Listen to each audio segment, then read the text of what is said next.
ونستغفره ونعوذ بالله من شرور أنفسنا ومن سيئات أعمالنا من يهده الله فلا مضل له ومن يضلل فلا هادي له وأشهد أن لا إله إلا الله وحده لا شريك له وأشهد أن محمدا عبده ورسوله بسم الله الرحمن الرحيم قال الله تبارك وتعالى في كلامه المجيد إن الدين عند الله الإسلام رب اشرح لي صدري ويسر لي أمري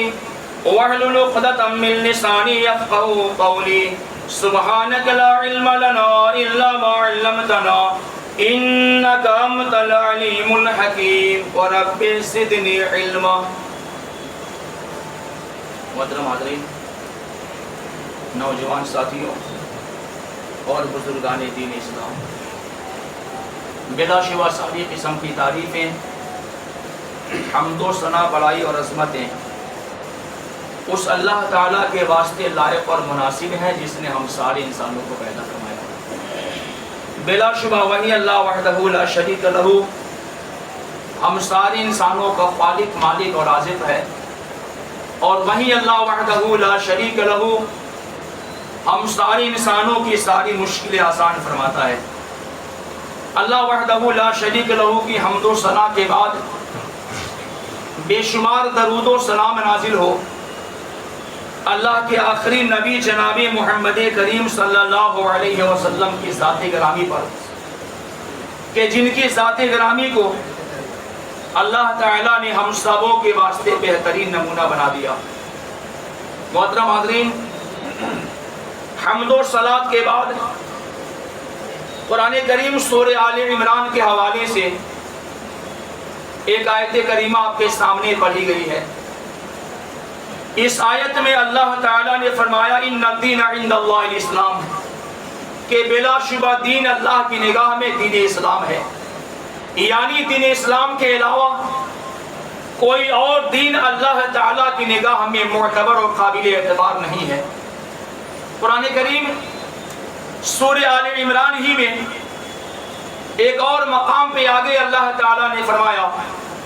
کہ جو انسان اسلام کے علاوہ کوئی اور دین تلاش کرے گا فَلَن يُقْبَلَ مِنْهُ، تو اس کو اس انسان کی جانب سے ہرگز بھی قبول نہیں کیا جائے گا. وَهُوَ فِي الْآخِرَةِ مِنَ الْخَاسِرِينَ، اور وہ انسان آخرت میں نقصان اٹھانے والوں میں سے ہو جائے گا. ان دونوں آیتوں کے حوالے سے اللہ تعالیٰ کا فرمان یہ ثابت ہو رہا ہے کہ اسلام کے علاوہ کوئی بھی دین اللہ تعالیٰ کو منظور نہیں ہے، اور کوئی انسان اسلام سے ہٹ کے کسی اور دین پہ ہو اور اس کے پاس جتنی بھی زیادہ نیکیاں ہو جائے اسے ہرگز بھی اللہ تعالیٰ قبول نہیں فرمانے والا. دین اسلام ہی کو اللہ تعالیٰ قبول فرمانے والا ہے. امام بخاری رحمۃ اللہ علیہ نے ادب المفرد کے حوالے سے ایک حدیث کو روایت کیا ہے. عبداللہ ابن عباس رضی اللہ تعالی عنہما فرماتے ہیں کہ ایک بار نبی صلی اللہ علیہ وسلم سے سوال کیا گیا، پوچھا گیا کہ اللہ کے پیغمبر سارے دینوں میں، سارے ادیان میں اور سارے مذاہب میں سب سے زیادہ محبوب دین اللہ کی نگاہ میں کون سا؟ آپ نے فرمایا الحنیفیۃ السمحہ، وہ دین حنیف، وہ دین اسلام جو کشادگی والا ہے، وہ سب سے زیادہ اللہ تعالیٰ کو پسند ہے. اس حدیث کے حوالے سے بھی اللہ کے نبی صلی اللہ علیہ وسلم کا فرمان یہ ثابت ہو رہا ہے کہ دین اسلام ہی سب سے زیادہ اللہ تعالیٰ کو پسند ہے، اور دین اسلام کے علاوہ کسی اور دین پہ، کسی اور طریقہ پہ،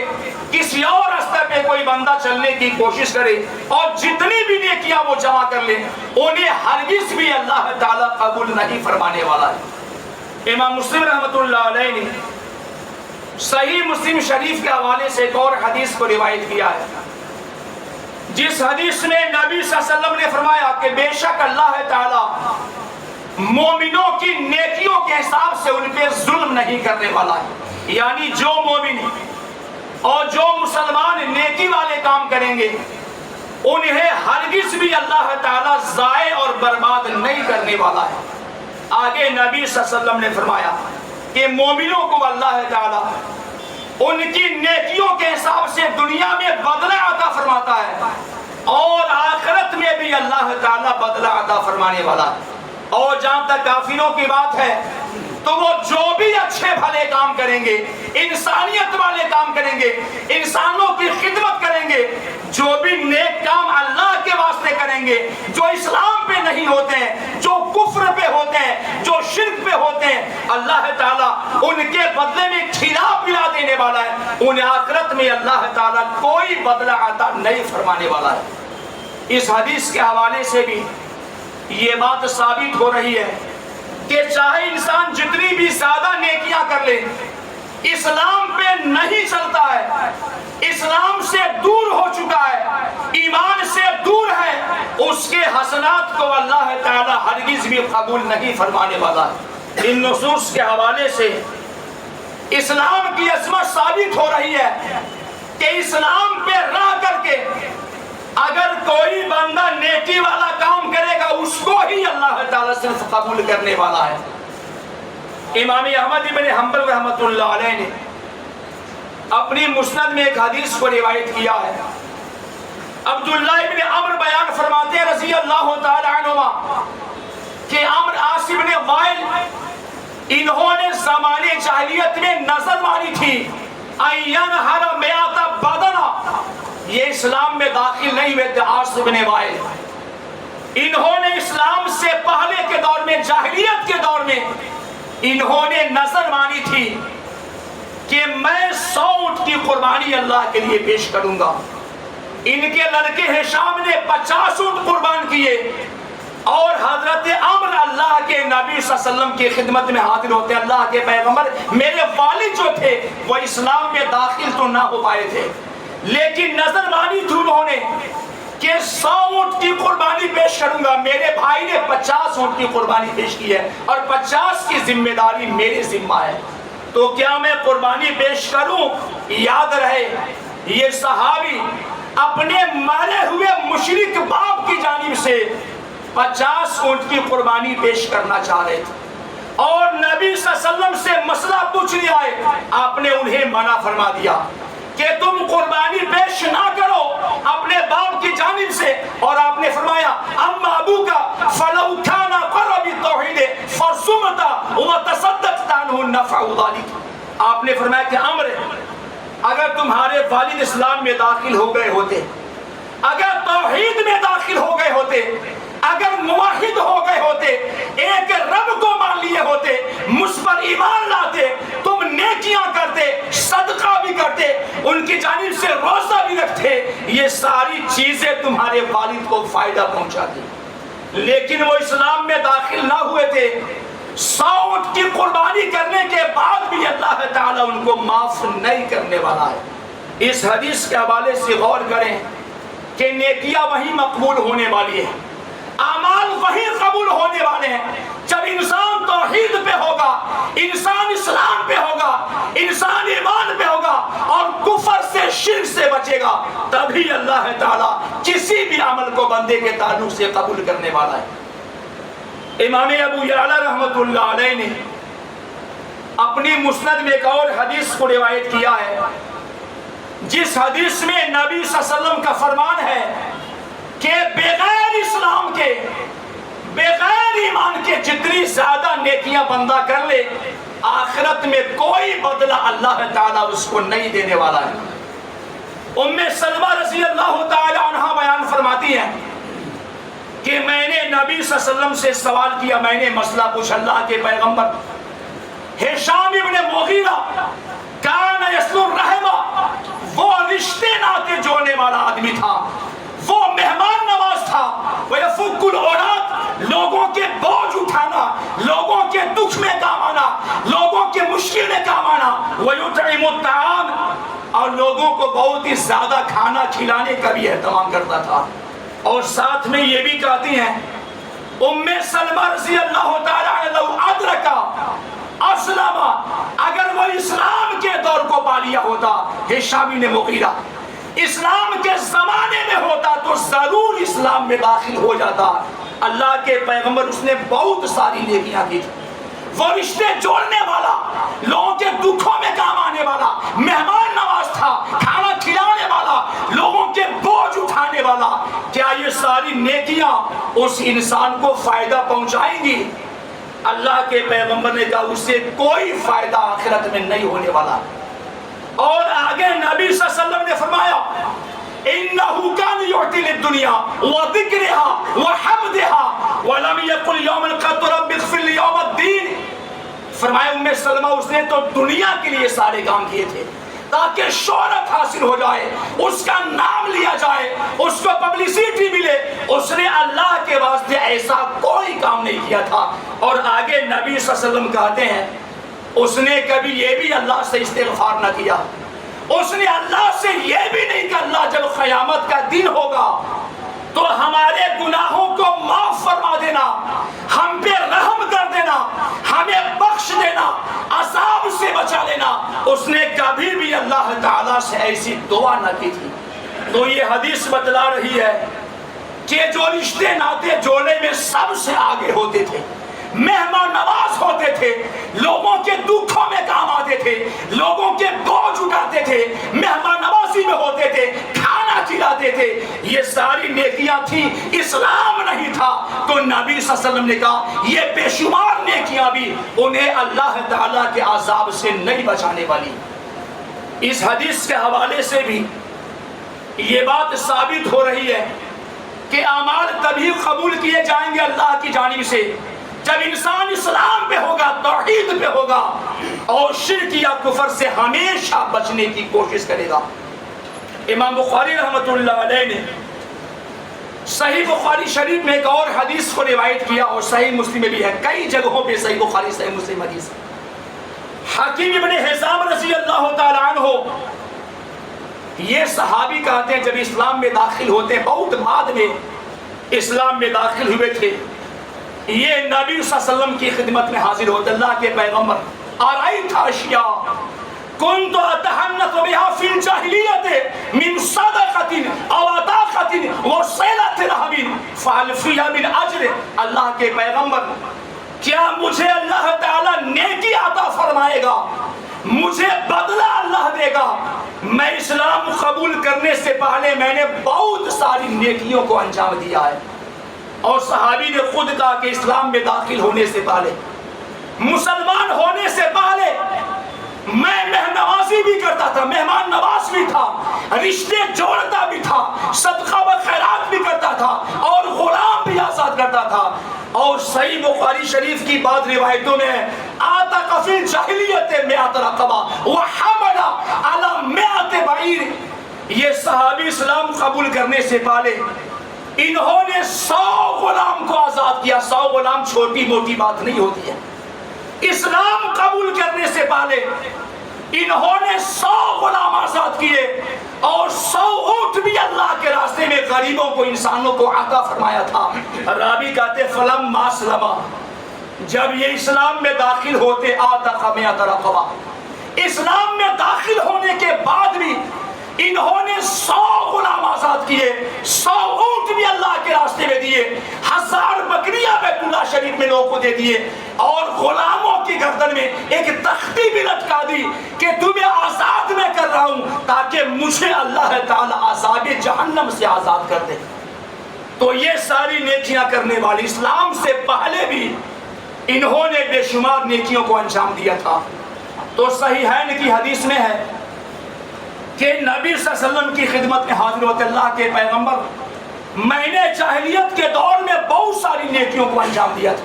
فَهَلْ فِيهَا مِنْ أَجْرٍ، تو کیا اللہ تعالیٰ مجھ کو بدلہ عطا فرمائے گا؟ آپ نے کہا کہ بے شک اللہ تم کو بدلہ عطا فرمائے گا۔ اسلمت علی ما اسلفت من خیر، حکیم تم اسلام میں داخل ہوئے ہو، اسلام قبول کیا ہو، تم نے سابقہ جو بھی نیکیاں کی ہیں ان سب کا بدلہ تم کو اللہ تعالیٰ عطا فرمانے والا۔ صحیحین کی اس حدیث پہ غور کریں کہ اسلام اللہ کو کتنا زیادہ پسند ہے کہ جو اسلام میں داخل ہو جاتا ہے اس کے ماقبل کے سارے گناہ اللہ معاف فرما دیتا ہے اور پچھلی نیکیوں پہ بھی اللہ تعالیٰ بندے کو بدلہ عطا فرماتا ہے۔ صحیح بخاری شریف کے حوالے سے ایک اور حدیث ہے، اور یہ حدیث انس بن مالک رضی اللہ تعالی عنہ سے مروی ہے۔ صحابی کہتے ہیں کان غلام یہودی یخدم النبی، اس میں غلام تھا، ایک بچہ تھا یہودی بچہ۔ یہودی مسلمانوں کے بڑے دشمن ہوتے ہیں قرآن کریم کے حوالے سے۔ قرآن کہتا ہے یہ جو یہودی ہوتے ہیں، جو عیسائی ہوتے ہیں، جو مشرکین ہوتے ہیں، قرآن میں اللہ کہتا ہے مسلمانوں تمہارے دلی دوست یہ نہیں ہو سکتے۔ تو یہودی لڑکا جو نبی صلی اللہ علیہ وسلم کی خدمت کیا کرتا تھا، فمارزا ایک بار بیمار ہو جاتا ہے، شدید بیمار پڑ جاتا ہے۔ اللہ کے نبی صلی اللہ علیہ وسلم تشریف لائے عیادت کرنے، اس کی تیمارداری کرنے، اس کی خبر خیریت معلوم کرنے اس کے پاس آئے، اور بچے کو دیکھا جو ان کی خدمت کر رہا تھا بیمار ہے۔ آپ نے کہا اسلم، بچے اسلام میں داخل ہو جاؤ۔ اس بچے کے سر کے پاس اس کے والد، اس کے ابا بیٹھے ہوئے تھے۔ اس نے سوالیہ انداز میں اپنے والد کو دیکھا۔ اس کے والد نے کہا اپنی ابو القاسم،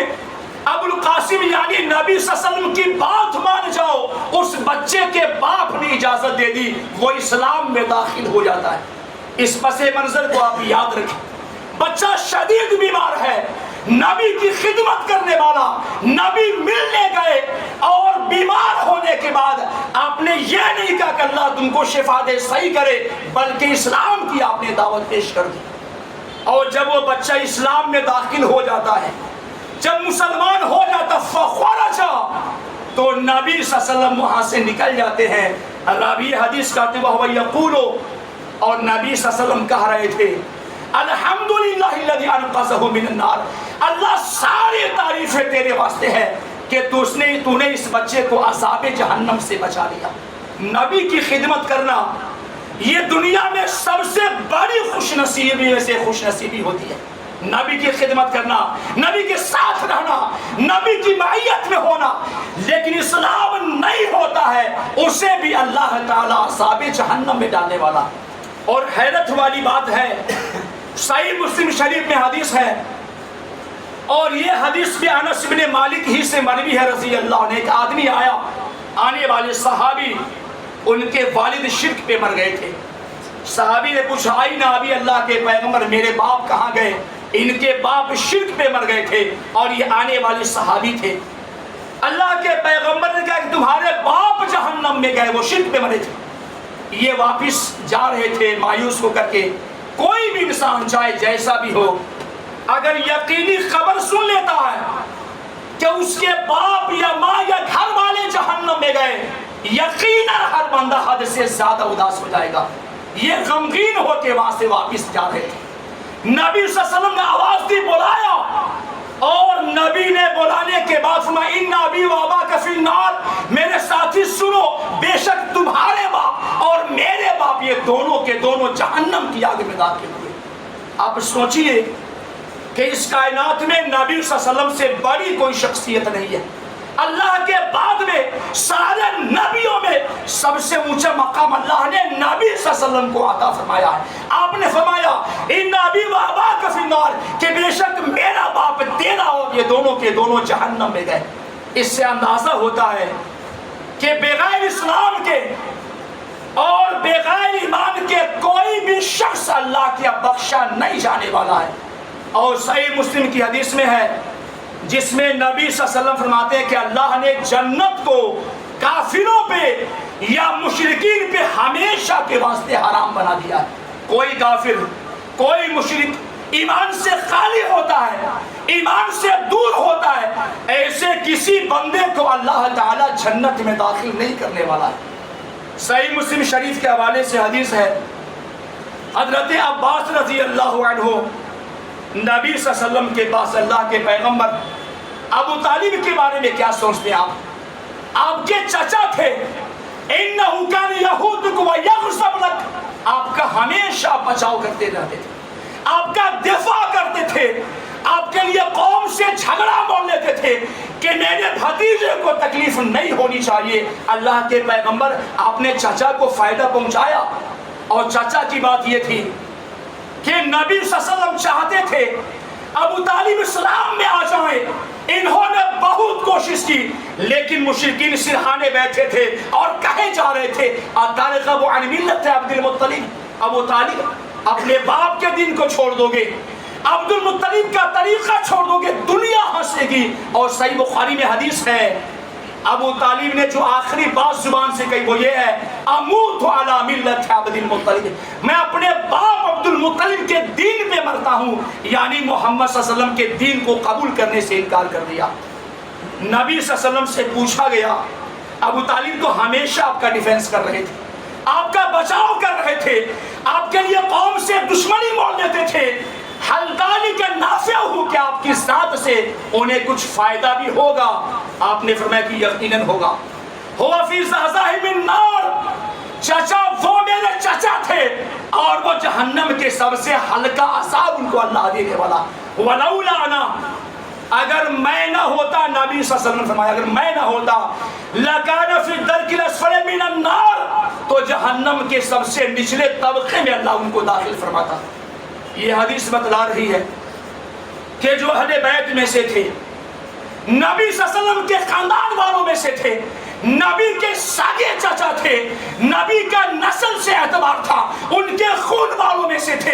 ایمان میں داخل نہیں ہوتے، نبی کے چچا ہو، ماں ہو، باپ ہو، ان سب کو اللہ جہنم میں ڈالے گا۔ وجہ یہ تھی کہ وہ اسلام میں داخل نہیں ہوئے تھے۔ اس لیے صحیح مسلم شریف میں حدیث ہے کہ جس کے اعمال اسے نیچے گرا دیں، اس کا حسب و نسب اسے آگے نہیں بڑھا سکتا ہے۔ لہٰذا ہمیں ایمان کو سمجھنا چاہیے، اسلام کو جاننا چاہیے۔ آئیے مسند احمد ابن حنبل کی ایک اور حدیث کو دیکھ لیتے ہیں۔ یہ حدیث بھی انس بن مالک ہی سے مروی، صحابی کہتے ہیں کہ شخص تھا اور وہ رشتے میں نبی صلی اللہ علیہ وسلم کے ماموں بھی لگتے تھے۔ ان کو دیکھنے نبی صلی اللہ علیہ وسلم تشریف لے گئے اور آپ نے کہا کہ اسلم، آپ اسلام میں داخل ہو جائیے۔ وہ اسلام میں داخل ہونے سے انکار کر رہے تھے۔ اجدنی کارہن، کہا کہ مجھے اس وقت من نہیں ہو رہا ہے، مجھے اچھا نہیں لگتا کہ اس وقت میں اسلام میں داخل ہو جاؤں۔ حالانکہ انہیں اسلام سے نفرت نہیں تھی، اسلام سے لگاؤ بھی تھا، نبی صلی اللہ علیہ وسلم پہ ایمان بھی تھا، سچے پیغمبر ہیں، لیکن کہتے ہیں اس وقت میں ایمان میں اسلام میں داخل نہیں ہونا چاہتا ہوں، مجھے یہ بات پسند نہیں ہے کہ اس وقت میں اسلام میں داخل ہو جاؤں۔ نبی صلی اللہ علیہ وسلم کیا کہتے ہیں؟ اسلم وَإِن كُنْتَ كَارِهًا، آپ اسلام میں آ جاؤ، بھلے آپ کو ناپسند ہو، اسلام میں آنا ہی آپ کو دونوں جہان میں عزت دار بنا دینے والا ہے۔ اسلام سے بڑی کوئی عزت نہیں ہونے والی ہے، ایمان سے بہتر کوئی موت نہیں ہونے والی ہے۔ مسند احمد ابن حنبل میں حدیث ہے جس میں نبی صلی اللہ علیہ وسلم نے فرمایا بشر هذه الامه بالصلاح والرفعه والنصرة والتمكين في الارض، اللہ کے پیغمبر نے کہا امت کو بشارت دے دی جائے، امت کو خوشخبری دے دی جائے، اللہ اونچا مقام دے گا، اللہ اونچا مقام دے گا، اللہ مدد کرے گا، زمین میں غلبہ دے گا، زمین میں تمکین عطا فرمائے گا، شرط یہ ہے کہ لوگ مومن بن کے رہا کریں۔ اور قرآن کریم میں سورہ آل عمران میں بھی اس بات کو اللہ نے بیان فرمایا، وَلَا تَهِنُوا وَلَا تَحْزَنُوا، تم غم نہ کرو، اداس مت ہونا، پریشان مت ہونا، رنجیدہ مت ہونا، تم ہی سربلند رہو گے، اونچائی میں تم ہوگے، شرط یہ ہے کہ تم مومن بن کے رہا کرو۔ اللہ کے نبی صلی اللہ علیہ وسلم کی حدیث ہے، صحیح بخاری میں بھی ہے، دارقطنی میں بھی ہے، الاسلام یعلو ولا یعلا، اسلام اس وجہ سے آیا تاکہ اسے غلبہ حاصل ہو سکے، سربلندی اونچائی مل سکے، اسلام پہ کوئی چھا جائے، اسلام پہ کوئی غالب ہو جائے، ایسا ہرگز بھی نہیں ہونے والا۔ آج ہم دیکھتے ہیں کہ بہت سارے مسلمان ہیں، ان پہ ایسے لوگ حاوی ہو چکے ہیں جو مسلمان نہیں ہیں یا جو ایمان سے خالی ہیں۔ اس کی ایک وجہ یہ ہے کہ ہم نے ایمان کے تقاضوں کو فراموش کر دیا ہے، ایمان کے تقاضے ہم سمجھ ہی نہیں پاتے، اسلام چاہتا کیا ہے۔ صحیح بخاری شریف میں روایت ہے،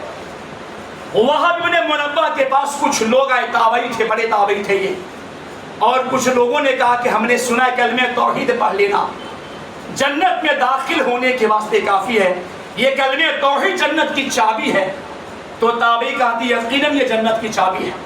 وَلَٰكِن لَيْسَ اسْنَانِ وَلَٰكِن لَيْسَ مِفْتَاحٌ إِلَّا وَلَهُ اسْنَانِ، کوئی ایسی چابی نہیں ہوتی جس کے دانتے نہ ہوتے ہوں، ایک ایسی چابی تم قیامت میں لاؤ گے جس میں دندانے بھی ہوں گے، دانتے بھی ہوں گے، تو جنت کا دروازہ تمہارے واسطے کھل جانے والا ہے۔ وَإِلَّا لَمْ يُفْتَحْ لَكَ، ورنہ تم نے کلمہ پڑھا، کلمے کے تقاضے پورا نہ کیے، عمل سے عاری خالی ننگے ہو، تو اللہ تم کو جنت کا دروازہ تمہارے واسطے نہیں کھولنے والا ہے۔ لہٰذا کلمے توحید کو ہم سمجھیں، اسلام کو سمجھے، ایمان کو سمجھے، اس کے تقاضے پورے کریں، اور یہ تقاضے زندگی بھر ہم کو پورا کرنے کا حکم دیا گیا۔ قرآن کریم میں ہے، سورہ ہجر میں اللہ تعالیٰ کا فرمان ہے کہ قیامت کے میدان میں کافر چاہیں گے لو کانوا مسلمین، کاش کہ ہم بھی مسلمان ہوتے۔ صحابہ کرام نے اس کی تفصیل بیان فرمائی ہے کہ اللہ تعالیٰ لگاتار مومنوں پہ رحم کرے گا، انہیں معاف کرے گا، ایمان والوں کو، اسلام والوں کو، انہیں جنت میں داخل کرے گا۔ اس منظر کو دیکھنے کے بعد قیامت کے میدان میں سارے بندے ہوں گے، وہ دیکھیں گے اللہ مومنوں پہ رحم کر رہا ہے، اس وقت وہ کہیں گے کاش کہ ہم بھی دنیا کی زندگی میں اسلام والے ہوتے۔ اور قیامت کے میدان میں اللہ تعالیٰ سے مومنوں پہ رحم کرنے والا۔ صحیح بخاری میں حدیث ہے، عبداللہ ابن عمر راوی حدیث سے کہتے ہیں نجوہ کے بارے میں، اللہ سرگوشی قیامت کے میدان میں کرنے والا، کہتے قیامت کے میدان میں اللہ تعالیٰ مومنوں سے قیامت میں قریب ہو جائے گا، اس پہ اللہ تعالیٰ رحم کرے گا، اس کو ڈھانپ لے گا اللہ تعالیٰ، اور قیامت میں سارے بندوں کے سامنے آہستہ سے اس بندے سے اللہ کہے گا اتعرف ذنب کذا اتعرف ذنب کذا، بندہ فلا فلا فلا گناہ تم نے کیا تھا دنیا کی زندگی میں، کیا تمہیں وہ گناہ یاد آتے ہیں؟ اللہ سارے گناہ مجھے یاد ہے۔ اللہ کے نبی صلی اللہ علیہ وسلم فرماتے ہیں حتی اذا قر لہ بلسانہ، وہ زبان سے اقرار کرے اللہ مجھے سارے گناہ یاد ہیں، میں نے فلا فلا موقع سے گناہ والے کام کیے تھے۔ اور آگے اللہ کے پیغمبر نے فرمایا وَرَا فِي نَفْسِي أَنَّهُ هَلَكَ، اپنے دل میں سوچے گا بندہ مجھے ہلاک ہونے سے، مجھے برباد ہونے سے اب کوئی ذات یا کوئی طاقت نہیں بچانے والی۔ تو نبی صلی اللہ علیہ وسلم کہتے ہیں کہ اللہ آہستہ سے اس سے بات کرے گا، اللہ فرمائے گا سَتَرْتُ عَلَيْكَ فِي الدُّنْيَا، بندے یہ سارے گناہ تم نے کیے تھے، ہم نے دنیا میں اسے چھپا لیا تھا۔ وَأَنَا أَغْفِرُهَا لَكَ الْيَوْمَ، آج میں معاف کرتا ہوں، جاؤ تم جنت میں داخل ہو جاؤ۔ فَيُعْطَى كِتَابَ حسناتی، حسنات کا نام عمل اس کے ہاتھ میں دیا جائے گا۔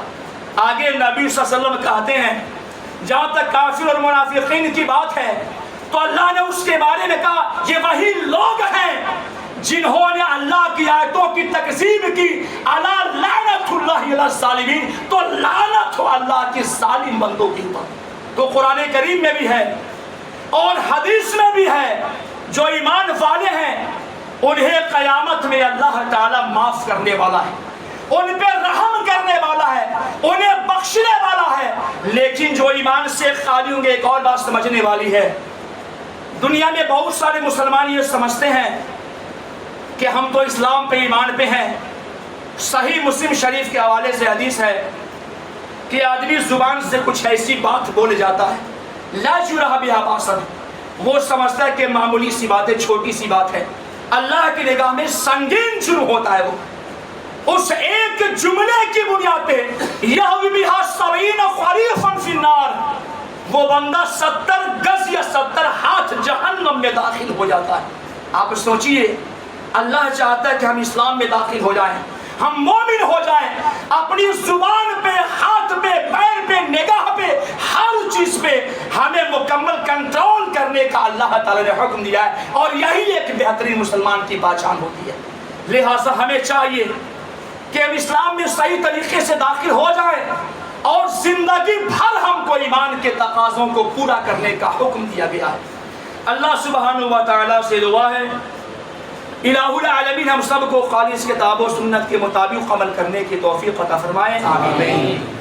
يا أيها الذين آمنوا صلوا عليه وسلموا تسليما اللهم صل على محمد وعلى آل محمد كما صليت على إبراهيم وعلى آل إبراهيم إنك حميد مجيد اللهم بارك على محمد وعلى آل محمد كما باركت على إبراهيم وعلى آل إبراهيم إنك حميد مجيد عباد الله رحمكم الله إن الله يأمر بالعدل والإحسان وإيتاء ذي القربى وينهى عن الفحشاء والمنكر والبغي يعظكم لعلكم تذكرون اذكروا الله يذكركم وادعوه يستجب لكم ولذكر الله تعالى أكبر